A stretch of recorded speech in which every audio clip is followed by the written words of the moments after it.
किसानों की भूमि का वर्गीकरण होता है उसको कितने वर्गों में बांटते हैं? जैसे कुछ किसानों को सीमांत किसान कहते हैं क्योंकि उनका जोत सीमांत जोत कहलाता है। तो किस जोत को सीमांत जोत कहते हैं और इस तरह से और कितने प्रकार के जोत होते हैं? ये जो राम मंदिर की निर्माण भूमि है, इस पे हिंदू मुस्लिम एकता का सबसे बड़ा प्रतीक माना जा रहा है। ऐसा क्यों बोला जा रहा है कि ये हिंदू मुस्लिम एकता की सबसे बड़ी बुनियाद है? इन्वायरमेंट कंजर्वेशन को लेकर दो थ्योरी चलती हैं, in situ conservation, ex situ conservation. क्या होता है ये?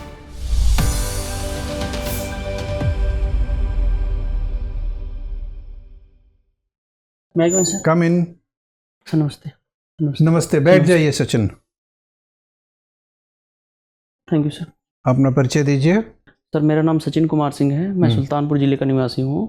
प्रारंभिक शिक्षा मेरी सुल्तानपुर ज़िले में ही हुई है। स्नातक मैंने इलाहाबाद विश्वविद्यालय से किया है। 2016 में मेरा चयन चकबंदी लेखपाल के पद पर हो गया। वर्तमान में मैं अम्बेडकर नगर जिले में चकबंदी लेखपाल के पद पर कार्यरत हूँ।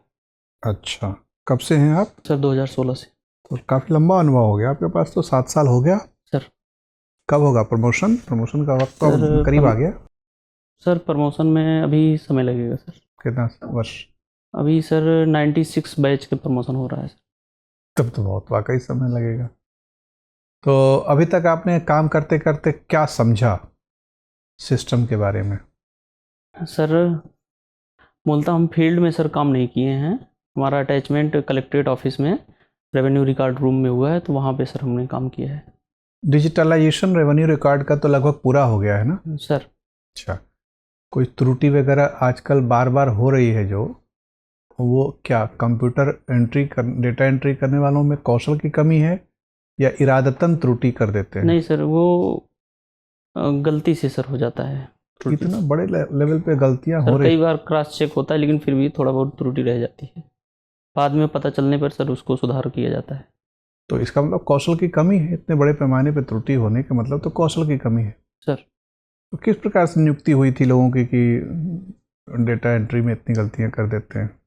सर वो टेंडर के बेस पे कंपनी को सर दिया गया है सर, उनकी जिम्मेदारी होती है। आउटसोर्सिंग कर दिया गया सर। तो आपको लगता है कि ये जो तरीका है काम कराने का वो ठीक है कि इनसाइडर डिपार्टमेंट में परमानेंट वर्कर होने चाहिए थे उसके लिए?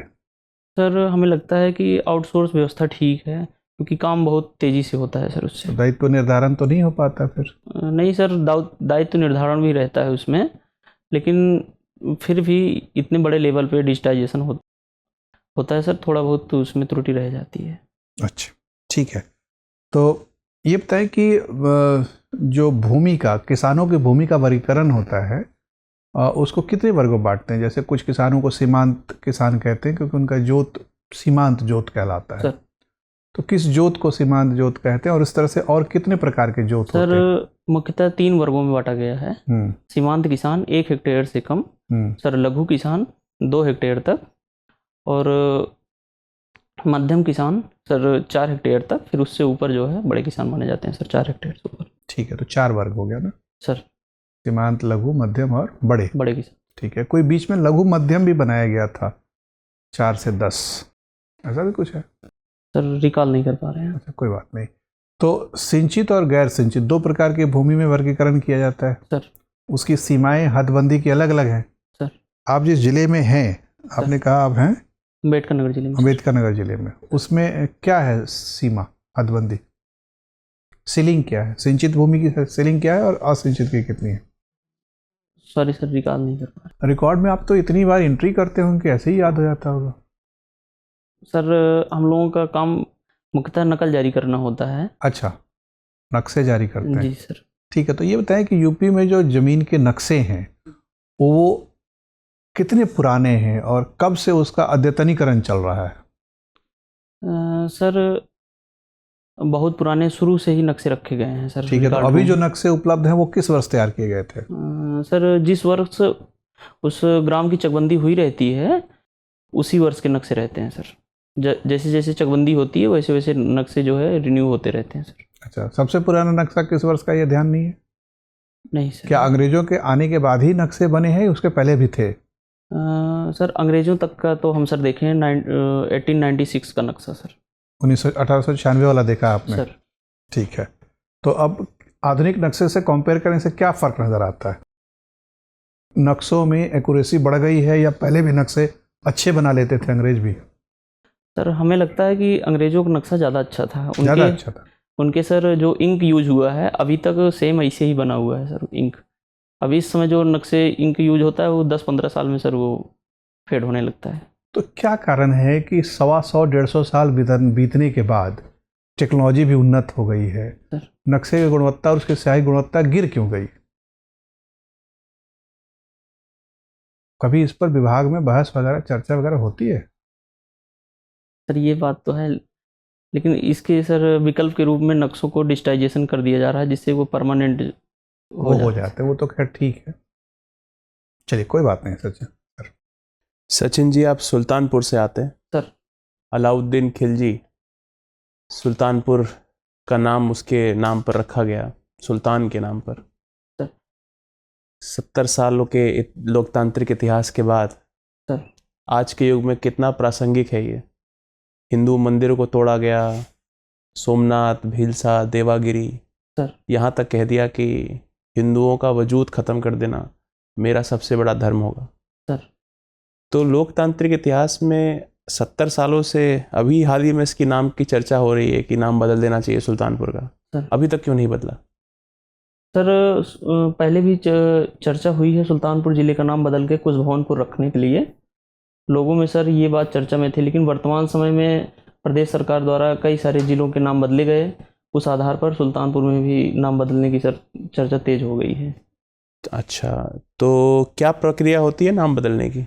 कौन बदलता है इसको? सर कैबिनेट के डिसीजन के तहत सर नाम बदला जाता है।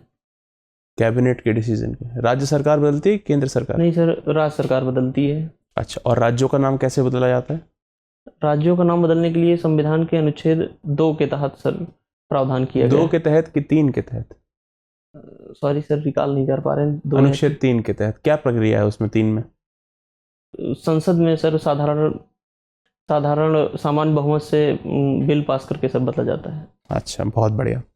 मेरा दूसरा सवाल आपसे, हाल ही में आप जानते होंगे कि सुल्तानपुर से सटे हुए ज़िले काफ़ी चर्चा में हैं। 22 जनवरी को उद्घाटन हो रहा है, किस चीज़ का? सर अयोध्या में राम मंदिर का निर्माण हो रहा है।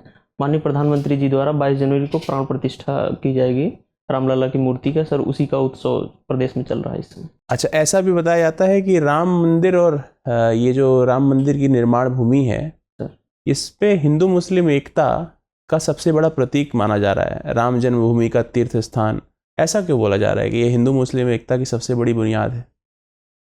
सर इसमें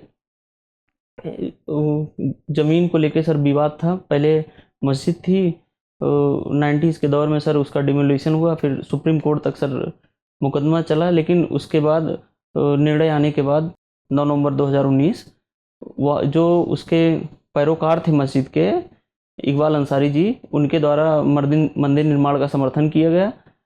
इसी के वजह में सर कहा जाता है कि हिंदू मुस्लिम एकता का प्रतीक है सर। मतलब सामूहिक रूप से इसको स्वीकृत कर लिया गया सर। चलिए, इसीलिए इसको हिंदू मुस्लिम एकता के परिचय।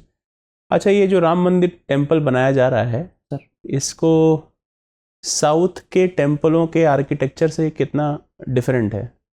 सर ये नागर शैली में इसका निर्माण किया जा रहा है, तो ये उत्तर भारत के मंदिर शैली के समकक्ष है सर ये। अच्छा, और साउथ में किस शैली से बनता है मंदिर? साउथ में सर द्रविड़ शैली से मंदिर बनता है। द्रविड़ शैली से? तो द्रविड़ शैली का कोई मंदिर हमारे नॉर्दर्न इंडिया में नहीं है?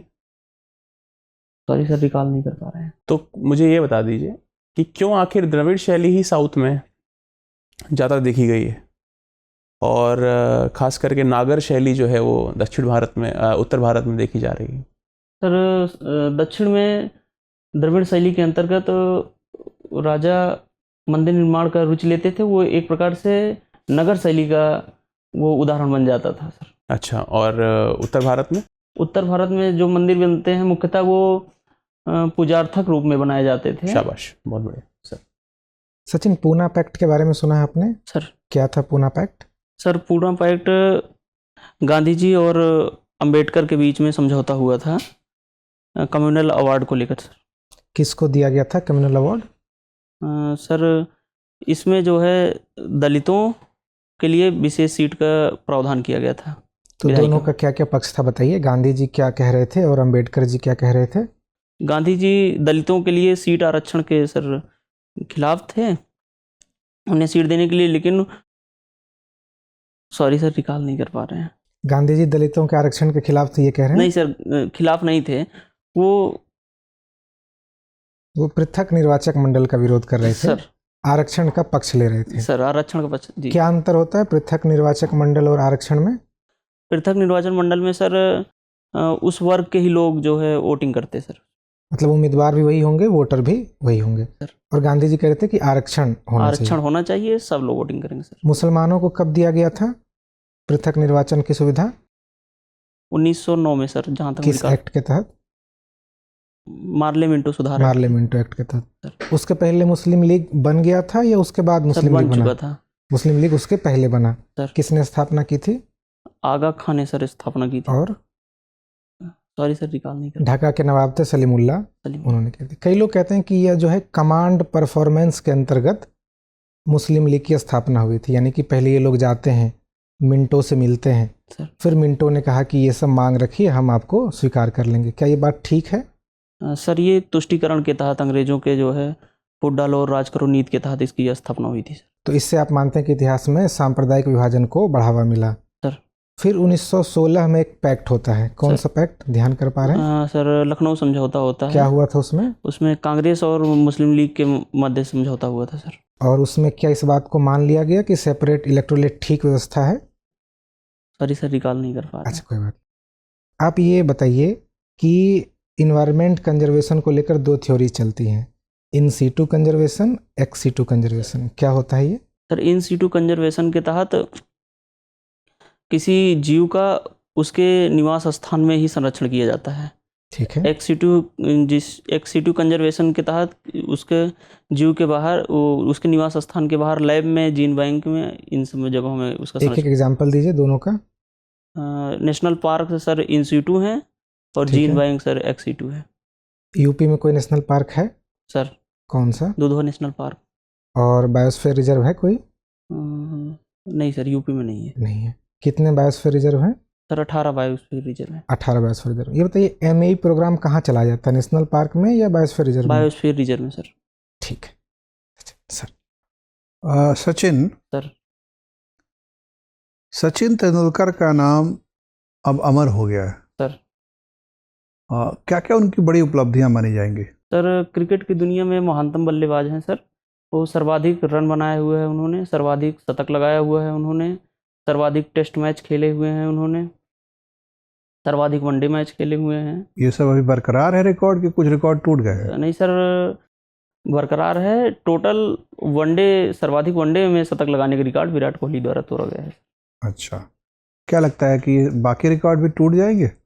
सर रिकॉर्ड बनते ही हैं टूटने के लिए, तो लगता है सर टूट ही जाएंगे। तो टूट जाने के बाद वो महानतम नहीं रहेंगे फिर? नहीं सर महानतम रहेंगे वो।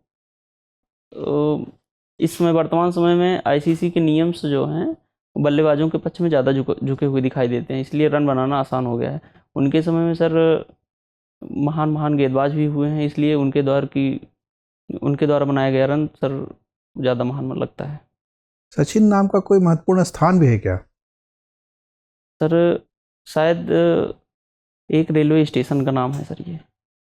अच्छा, कहाँ है? सॉरी सर हमने न्यूज़ में देखा था लेकिन स्टेट रिकॉल नहीं कर पा रहे हैं। अच्छा, कोई नहीं। जाते जाते सचिन ये बताइए कि उत्तर प्रदेश में ऐसे कितने जिले हैं सर जिनका नाम किसी महापुरुष के नाम पर है? सर एक तो हम जहाँ कार्यरत हैं उस जिले का नाम अम्बेडकर नगर है। ठीक, ऐसे ही और कुछ जिले हैं? सर बिल्कुल होंगे, अभी रिकॉल नहीं कर पा रहे हैं सर। गौतम बुद्ध नगर है सर। ठीक है। कोई सिद्धार्थ नगर जिला भी? सर सिद्धार्थ नगर जिला है सर। इस तरह से कई सारे हैं सर। संत कबीर नगर भी है? सर संत कबीर नगर भी है। संत रविदास नगर भी है? सर संत रविदास नगर भी भदोही को कहा जाता है सर। अच्छा, किसी महिला के नाम पे भी किसी जिले का नाम है? रमाबाई नगर था सर पहले। कौन सा जिला? कानपुर देहात था, लेकिन फिर उसका नाम बदल के फिर से कानपुर देहात कर दिया गया है। अच्छा, कौन थे रमाबाई? सॉरी सर रिकॉल नहीं कर पा रहा। अच्छा, और इसके अलावा कोई जिला है जिसका नाम अभी भी किसी महिला के नाम पे है? अच्छा, उत्तर प्रदेश में कितने मंडल है? सर 18 मंडल हैं। ये तो सिविल प्रशासन के नज़रिए से हैं। पुलिस प्रशासन के नज़रिए से यूपी को कितने भागों या उपभागों में बांटते हैं? सिविल प्रशासन के लिए तो मंडल और जिले जी। हैं। सर कितने हैं ये नहीं पता है, लेकिन ये पता है कि किस तरह से बांटा विभाजित किया गया है। किस तरह से? सर जिले हैं, जिले के ऊपर परिक्षेत्र हैं, परिक्षेत्र के ऊपर सर जोन है। ठीक है। परिक्षेत्र को अंग्रेजी में क्या कहते हैं? कोई नहीं, रेंज कहते हैं। Range sir, range. तो जोन कितने हैं आपको ध्यान नहीं है? सर शायद 12 जोन है। नहीं, आप सही याद कर रहे हैं, लेकिन 12 पड़ोस के बिहार में है। उत्तर प्रदेश में 8 ही हैं। 8 जी। ठीक है। रेंज कितने हैं परिक्षेत्र? सर वो 18 है, मंडल के हिसाब से नहीं है। ठीक है, ठीक है सचिन, आपका इंटरव्यू हो गया, आप जा सकते हैं। Thank you sir. Thank you sir. नमस्ते। मैकमैन सर। आइए बैठिए सचिन। Thank you. ऐसा लग रहा है कि इंटरव्यू तो आपने पहले भी दिया होगा, आपका परफॉर्मेंस काफ़ी अच्छा है। सर दिया है ना आयोग में? सर 3rd इंटरव्यू है सर। तीसरा इंटरव्यू है, तो आप लगभग तैयार हैं। सर आपको सारी मोर्चाबंदी याद है कि किस किस तरीके से मोर्चे बांधने हैं, कहाँ कहाँ बैटल ग्राउंड खुल सकता है, तो अच्छी तैयारी है आपकी। अपने पेशे से संबंधित भी सूचनाएं या जो भी तथ्य हैं आपने बातचीत तथ्य परख की, और सामान्य बातें भी आपने अच्छी की। बातचीत करने की शैली भी ठीक है, वेशभूषा सही है, बैठने की भंगिमा ठीक है। ठीक है।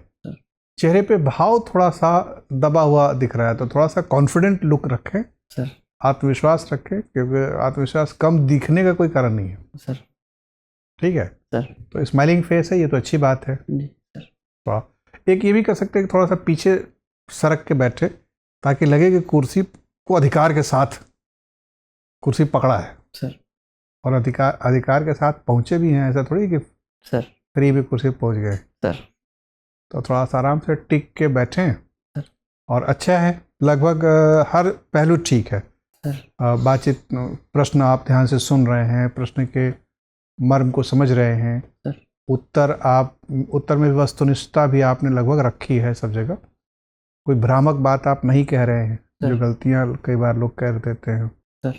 दबाव बनाने के बावजूद भी आप असंतुलित भाषा का उपयोग नहीं कर रहे हैं। सर। ये भी बहुत ज़रूरी होता है कि बैलेंस ऑफ जजमेंट होना चाहिए। सर। तो सारी चीज़ें ठीक है, एकदम सही जगह पे है। ठीक है।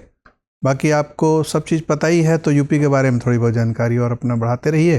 सर। सुल्तानपुर वगैरह की चर्चा भी जो चली, उसमें भी आपने तैयारी अपनी अच्छी बताई है। सर।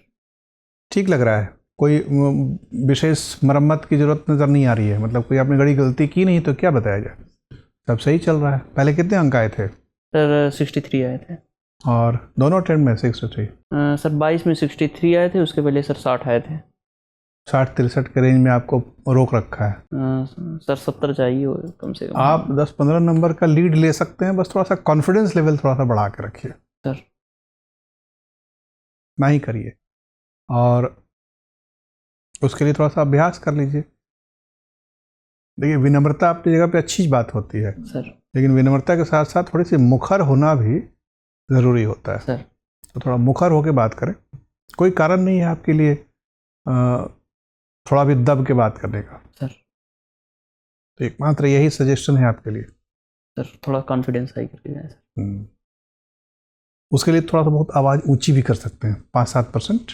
वैसे आवाज़ आपकी साफ है, साफ समझ में आती है, लेकिन थोड़ी सी बुलंदी रहेगी आवाज़ में तो लगेगा कि आत्मविश्वास आपका बेहतर है। सर। ठीक है, इतना ही करिए बस। और कोई संशय हो तो बताइए। नहीं सर, थोड़ा सा वही कॉन्फिडेंस का लेवल है, बाकी तो सब ठीक है। कॉन्फिडेंस अपना ठीक रखिए, कोई कारण नहीं आपका अंडर कॉन्फिडेंट होने का। सर। दरवाज़ा आप खटखटा के अंदर प्रवेश कर ही गए हैं, लेखपाल हो ही गए हैं, तो मतलब एक बार रिजल्ट तो पा ही गए हैं सर। अब उसी में रिजल्ट में थोड़ा रैंक ऊपर कर लेना है सर। ठीक है, चलिए, all the best. Thank you sir. Thank you sir. Thank you sir.